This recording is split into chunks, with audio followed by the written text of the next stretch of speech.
Hey, what's going on, everybody? Manny back at it again, man. Welcome to DFS Zone. I'm going to be going over the 6-game slate in the association tonight. But before I get started, appreciate you guys drop a like, comment down below, let me know what you think of this upcoming slate, who you like, who you don't like. Subscribe to the channel if you haven't done so already. Appreciate that. Don't forget also to turn on your notification bell so this way you don't miss out on any of my upcoming videos. Today is Thursday, the 28th of October. So like I said, we got a 6-gamer. Yesterday I went with a little bit of a different format. I had one person respond. It would have been nice to get a few, but had one individual respond and said they kind of like the format. So I'm going to stick with it for a little bit. And basically what I'm going to do is I'm going to give you one player per position right away. Point guard, shooting guard, all the way through center, and then I'll come back and give you some other players that you could add in your player pool that I think that might be, some options for you and for myself, because when I'm discussing these players, I'm actually discussing players that I'm looking at myself. And then of course I try to always find a game or two that I may want to stack on, because I make multiple lineups. So there's 2 games that I'm looking at today, at least at the very moment. Remember, all the players I give you right now not necessarily mean that you just lock them in there and you hope and pray. Remember, games have to be played. There's going to be nights. Last night, I pretty much recuperated maybe just a portion of my money back. It was more of a losing night, but I didn't lose all my money. And you're gonna have moments like this where things just not pan out. So that's the beauty of DFS. That's the beauty of sports that I love as a sports fan. And I'm sure a lot of us can relate, is that we love that thrill of victory, the agony of defeat. We love to see Davey beat Goliath. We love to see, upsets. We like to see, just fantastic plays and so on and so forth in every sport that we watch. So we don't know what we're going to get, man. These are all probabilities. We look at numbers, we look at matchups, and sometimes it just doesn't pan out. Sometimes the player doesn't come through. It happens. Sometimes they get hurt in the middle of a game and then they don't even finish it. So keep that all in mind. So make sure you stay on top of news, because there is some value in the slate today. There are some players that are questionable to play today. There also are some players in the 5K or lower that might be able to do something today that you can fill in, and you might be able to get at least 1 or 2 top dogs in your lineup. 6-game slate. It's not a pretty slate for me. I mean, I don't see a lot of great plays, but there are some players that I am eyeing, and I think there's opportunity there. So I'll discuss those players. I'll discuss the game stacks at the end. I just wanted to make sure you guys are aware that nothing is locked. Don't just pencil in players. Don't just watch the video for a few minutes and just skip through it. Just listen out to some of the options I have, because some of the players I actually just, pivot over to other ones that I've discussed in the video. So, all right, let's get right to it, man, so we don't kill a lot of time. So at the very beginning, right off the top, Luka Doncic to me is the best play of the night, at least as of right now. He will look even better if KP is out against San Antonio, but it also is, I want you to be aware that this is not an easy game against San Antonio. San Antonio's been playing pretty well. They have a nice group of guys that, do a lot of things well, and they play pretty good cohesive defense, and that could be an issue. But Doncic is Doncic, and Luka can light it up for almost 60, 70 points any given night. He's a double-double, triple-double threat every single night. And that's even with KP on the team. He is the most important part of this team. If you could shut down Luka and make it difficult for him, it might be a very good night for San Antonio. But nonetheless, I like Luka Doncic there, 10,700. You need pretty much about 53 to meet value. He's at about 51 right now on average. Coming into it, almost 24 points a game, 11 rebounds, nearly 9 assists. He's averaging a double-double so far. Fantasy points, nearly 51. He did put up a 58 in his last game, so he's actually trending in the right direction. He did that in 34 minutes. He had a double-double with 7 assists. Can get you a couple of peripherals with steals and blocks. He's been good. The last few games, he's been shooting. His shooting has been a little bit off, and that's starting off. It's been improving over the last game or two. 41% from the floor, 21% from 3. That's an area where he needs major improvement, because he definitely usually shoots closer to 35% or better. His usage rate, minutes, and shots, are all good. They'll be even better if KP is out. Versus San Antonio, he's had some pretty good games, 55, 59, and 61 fantasy points over the last 3 out of the last 4 or 5 games. But last 2 games, last year, he pretty much had a 41 and a 48. He didn't shoot particularly well in neither one of those 2 games. So, again, that's my concern, is that, maybe San Antonio might be a little tough on him. But nonetheless, man, he's just got so so much usage, so many shots he takes. If KP is out, obviously that's going to just bump him up a little bit more. So I do like taking my chances with the probabilities of him having a great game today. So Luka Doncic is my shooting guard. We go to, point guard. At shooting guard, I am looking at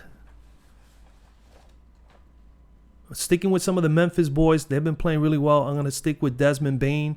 Numbers have been pretty good. 5,800. You need pretty much 28 to meet value. He's averaging 27 minutes, 19 points, 4 rebounds, nearly 3 assists. He's averaging 31 fantasy points per game. He's pretty solid at this price point. He's good, and he's capable of getting us 30 to 35. As you can see here, I do believe he can get you 40. He's taking more than enough shots. 3 out of his he has right now.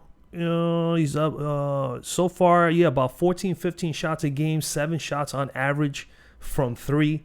And his usage rate is up this year. He's up at 22%. So he is a very big piece of the puzzle here for the Memphis Grizzlies offensively. As you can see, he can score. He gets you some rebounds, gets you some assists, and he can definitely defend. He's had 5 steals and 2 blocks over the first 4 games of the year. I think that he's going to stick to being one of the key guys on the Memphis team. He's going up against Golden State. Golden State has allowed 37.5 fantasy points per game to opposing shooting guards. Bazemore put up only just 8 and 2 against them. Bledsoe put the biggest numbers. Bledsoe had 22 points, 3 rebounds, and 2 assists. Giddey put up 7, 9, and 4, and Halliburton 8, 7, and 9. I think Bane is in that same category as far as minutes are concerned. Nearly 30, 31 a minute, 30, 31 a game. I like the matchup. I like Memphis. I like the backcourt of Memphis with Bane, Melton, and of course Morant. They got a solid 3 right there. Now, so Desmond Bane in play. At small forward, I'm going with another low-key guy. Usually comes off the bench. He doesn't start. Whoops. Get this straight out here. And at small forward, I'm going with San Antonio Spurs, Lonnie Walker. Lonnie Walker, 5,200. You need about 26 to meet value. He's pretty much putting up 15 points a game, 3.5 rebounds, 3.5 assists, 26 fantasy points. He's trending a little bit on the upward side, 24 to 30 fantasy points over the last few. He's been getting the minutes. He had 31 minutes in his last game, shot 21 points from the floor with 2 rebounds and 6 assists. He has 30-point upside. Last game, 30. This last game he just put up 30. The other thing also is that you have no McDermott. McDermott is not playing. This is where I feel he's going to get a little bit more bump of the minutes. He's going to probably stay in that 30 to 35 minute range today. And he has been doing pretty well with the additional minutes and all. He's been taking more shots. He's playing 25. He's been playing nearly 30 minutes a game, and he's been taking about 11 or 12 shots a game as of late. And I think if he gets 30 plus, there's a good chance he'll take 10 to 12 shots a game, maybe even as much as 15 shots in one game. And he's been shooting fairly well thus far this year. So I like Lonnie Walker as a mid-price tier play here today in his matchup. Dallas has been right now allowing 42.2 fantasy points per game to opposing shooting guards and 21 points per game. Now, we don't need Lonnie Walker to do that. We just need Lonnie Walker to meet value here. And basically, to smash value, you need him to put about at least an 8x. If he can get you 40 at 5,200, that'll be awesome. But that's a strong, maybe. We'll see. But I think he's in a pretty good spot here. So Lonnie Walker in play for me there at small forward. We go to the power forward spot. And at power forward, I'm going with my boy from the Knicks, Julius Randle. I did have him on the last one. He was my thumbnail on the last one. He didn't have to perform as well. He played a fairly good game. He put up decent numbers, 16 points, 11 rebounds, his 3rd straight double-double. He had 7 assists in that game. He only put up 38.7 fantasy points. He played 36 minutes, but nonetheless, he really didn't have to do a whole lot. We started taking a big lead on Philly. A lot of other players were playing well as well, including Kemba Walker, and he didn't have to do a whole lot. But tonight, different story, different night, different opponent. I like him here again, man. 25 points, 11 rebounds, 6.5 assists, 53 fantasy points per game. What can Julius Randle not do? I mean, he does pretty much everything. He is pretty good at everything he's been doing thus far this year. 3 straight games, as you can see, with the double-doubles. 38.7 fantasy points, pretty much up there with the Philadelphia. He's shooting 42%, 42% from the floor, 31% from three. He has been. Oh, and then looking here at his last 3 games against Chicago, only 49.9, pretty much a 50 spot, 46 and 47.7, a 48 spot. So not over 50 in the last 3, but I believe he is in a good spot here. I do like the front court of the Knicks with Randle and Mitch Robinson having to deal with. Let's say there's no Zach LaVine today, then Chicago, they lose LaVine as far as a possible 5, 6, 7 rebounds in the game. And then you got to deal with Randle and Mitchell Robinson that definitely make attempts to get rebounds and are very physical up front on the boards. So that's going to make it even very tough for even Vucevic up front. This is one of the reasons why I think this is going to be a great matchup for him. He has hit also with those 45. He's been taking over the course of those games, especially the last 3 games against Chicago. He was shooting 20 to 21 shots per game. Sorry, I lost my chain of thought there.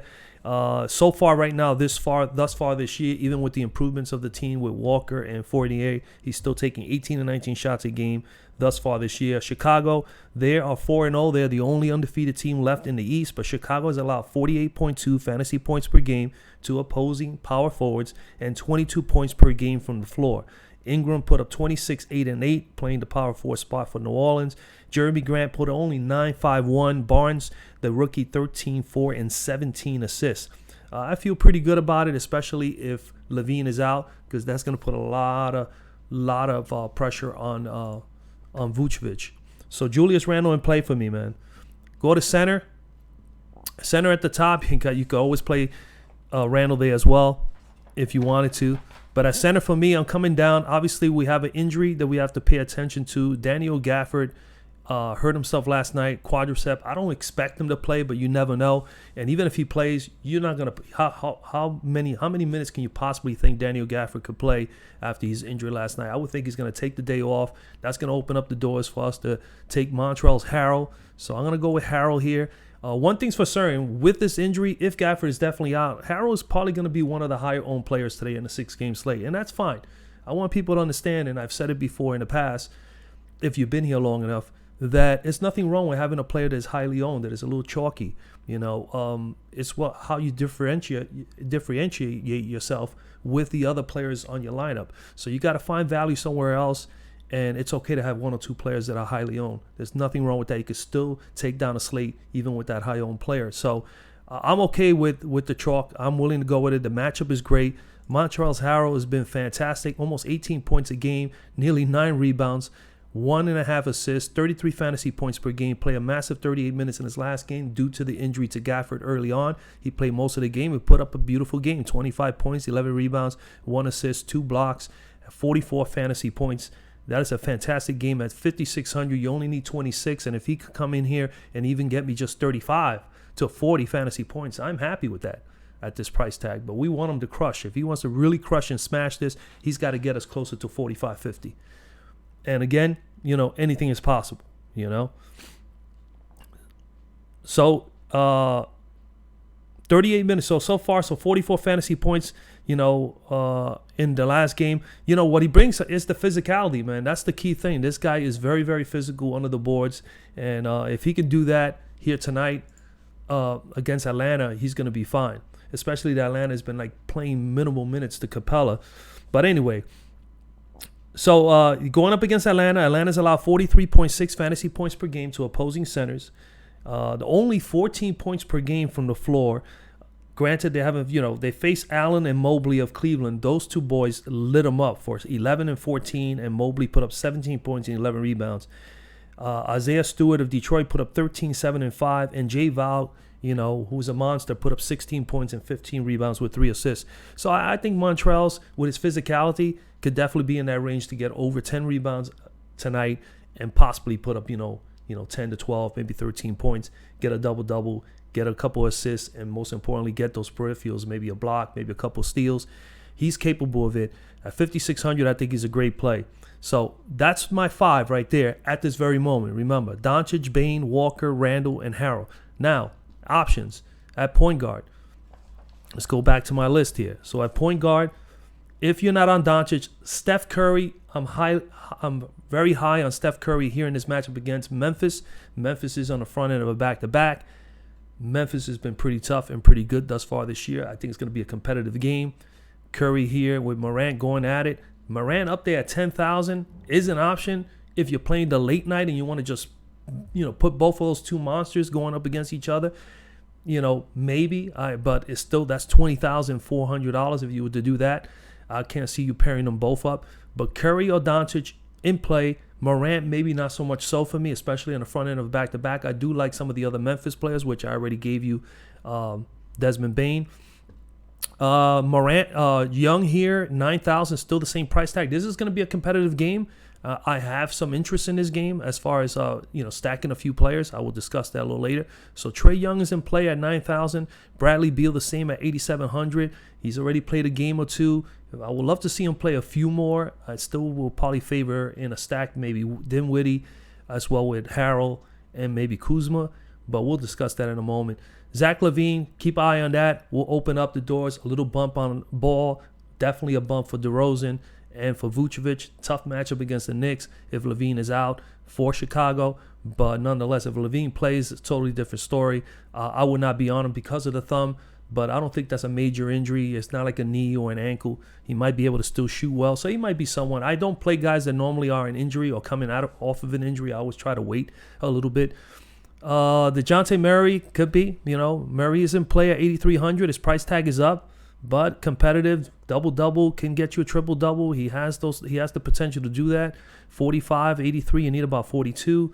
Lonzo Ball, I don't know. Mike Conley, I definitely think is an option here for you guys today. Conley, 6,300, you need about 32. He's going up against a team like Houston who really has struggled against point guards. Almost 50 fantasy points per game at 49.5.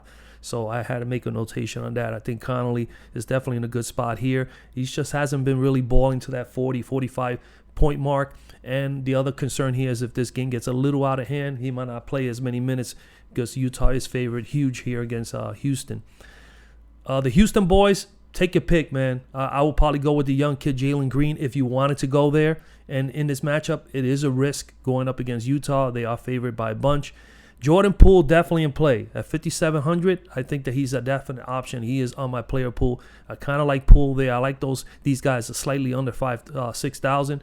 Derrick Rose obviously could be dangerous off the bench, but tough now because Walker just had a very good game for the Knicks. So we don't know how it's going to pan out with the Knicks with the guards. Who's going to be hot which given night?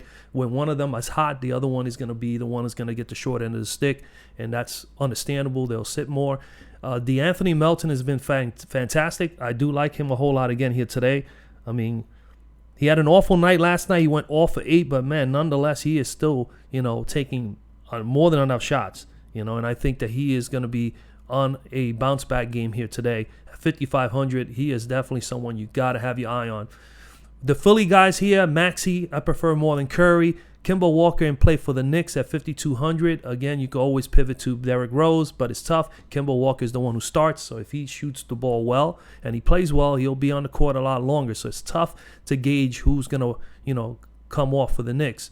At the bottom, Jalen Brunson, definitely think he's an option at 4,900. I pencil him time and time again over the years. He always comes through. He's got a legitimate 35, 40-point upside in some given nights. He's dangerous. And especially if KP is out, he's going to be someone who's going to get a bump, get probably some more minutes on the floor. So Brunson is someone you definitely got to consider and have in your player pool. Other than that, I think that's it at point guard.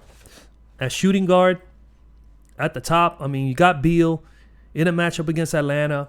I'm okay with it. I still would like to see Beal play another couple of games, but I'm okay with some of the other Washington players. The Murray, okay, Dinwiddie, 6,800, a little hefty. Don't know about that one today. Derek White is always someone you can consider. He's been pretty much in this range of 6,500. That's about right for him at the moment, so there's no bargain price there. I kind of like some of the other San Antonio players. 48, you never know. If he gets off, if he gets hot, he could be dangerous at 6,200. Someone you got to keep your eye on. Bane obviously is in play for me. I do love Jordan Poole, 5,700. Poole is definitely someone you got to consider. He's been up. His usage and his minutes have been up a lot more from last year, obviously, due to Klay Thompson, 29%, 29 minutes a game pretty much on average now with about a 24% usage rate. So that's pretty good. And he's shooting about 14 or 15 shots a game with about 6 from 3. So he's getting more than enough minutes. He's getting more than enough shots.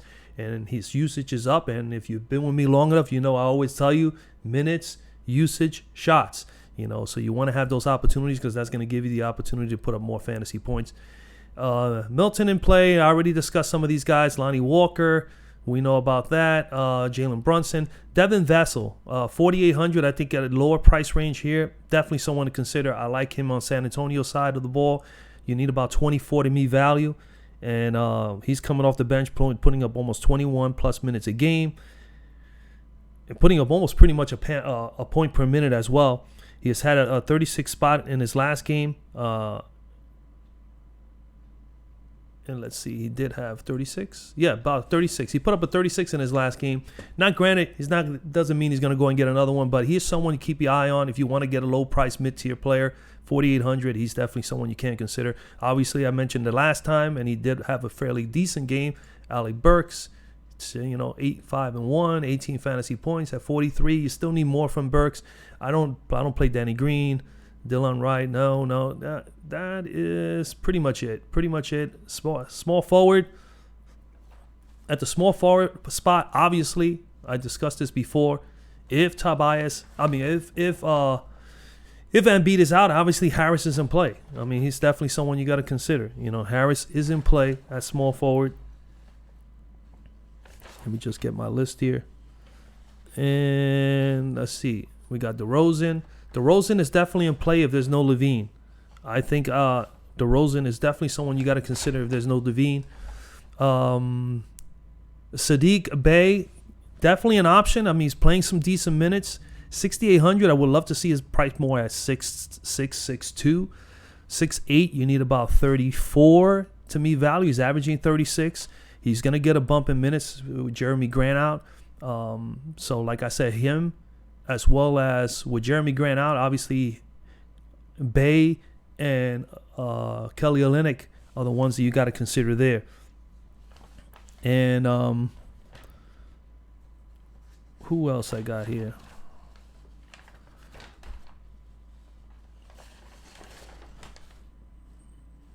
And then, okay.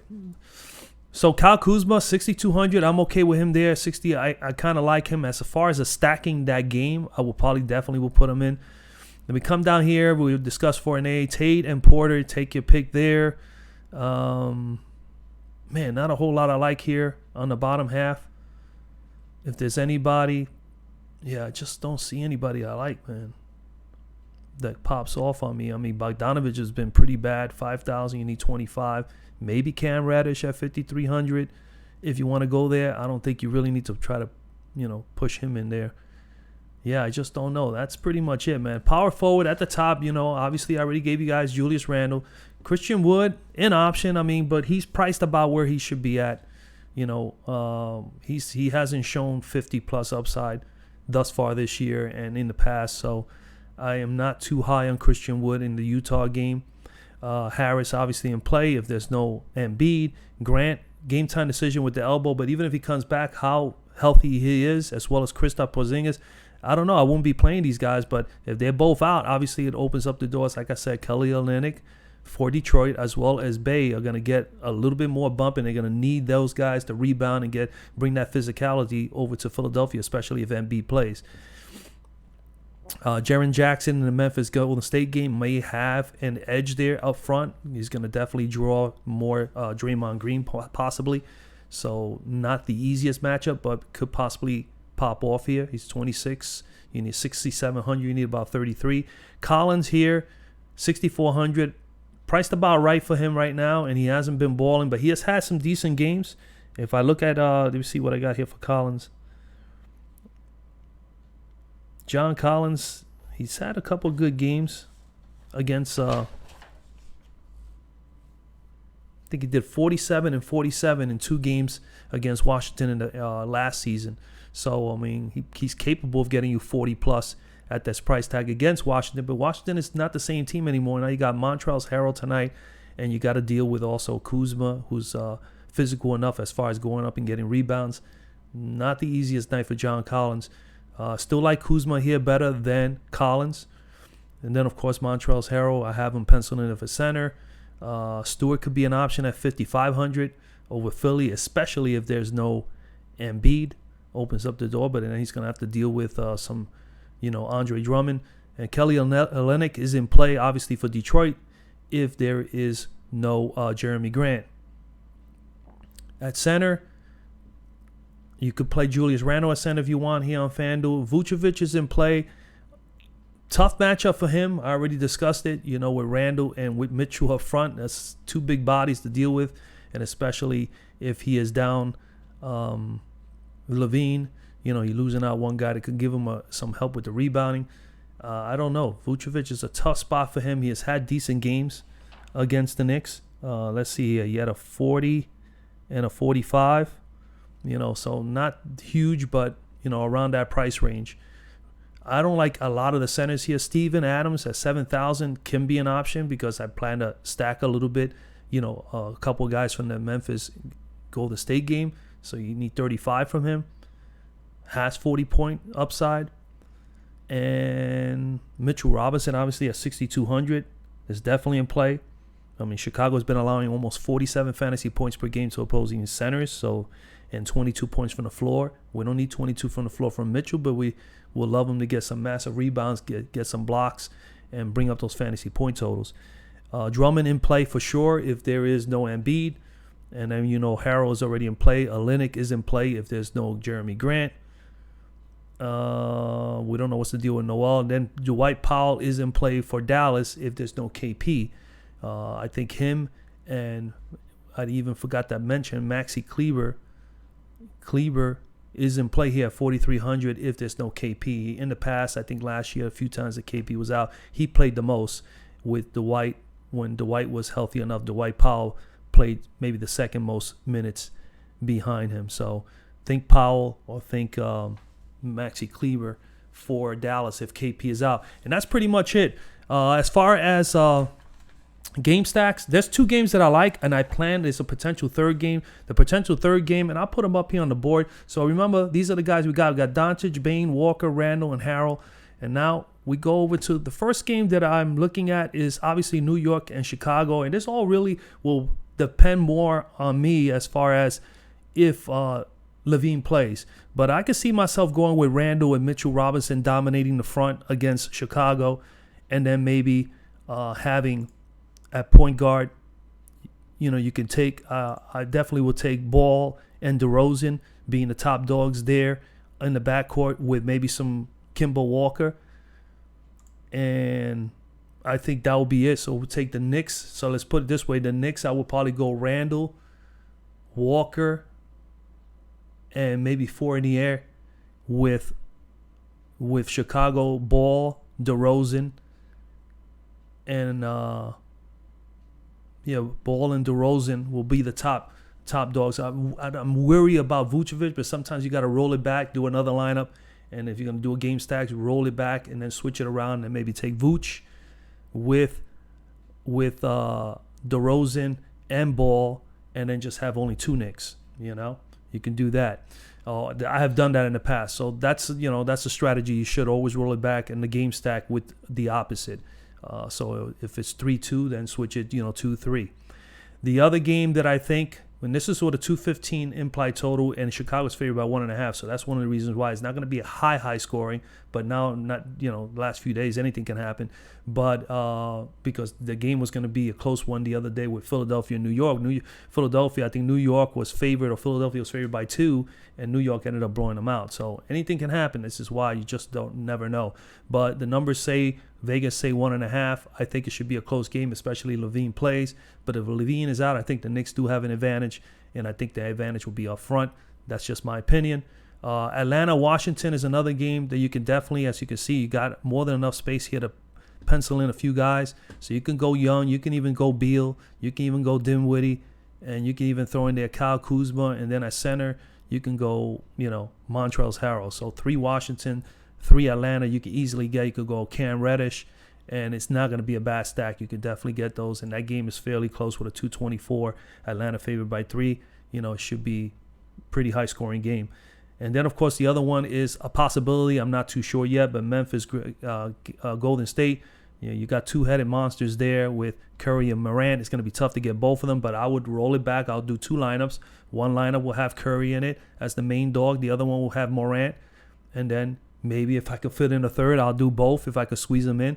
Then I would just take maybe 4 players from this game. But if you just choose one of the 2, you'll be able to get 5 out of this game. You'll be able to get 3 from Golden State or 3 from Memphis and 2 of the other team. So it's very much possible. And then you can definitely fill in the rest of the lineup with the rest of the players in the slate. And that's pretty much it, man. So that's where we at, guys, man. I hope you got liked the video.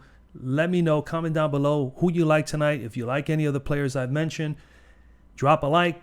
Subscribe to the channel if you haven't done so already so you can get your latest NBA DFS information on a daily basis. And don't forget to put on your notification bell. Good luck tonight, and I'll see you guys on the next video, man. Peace out.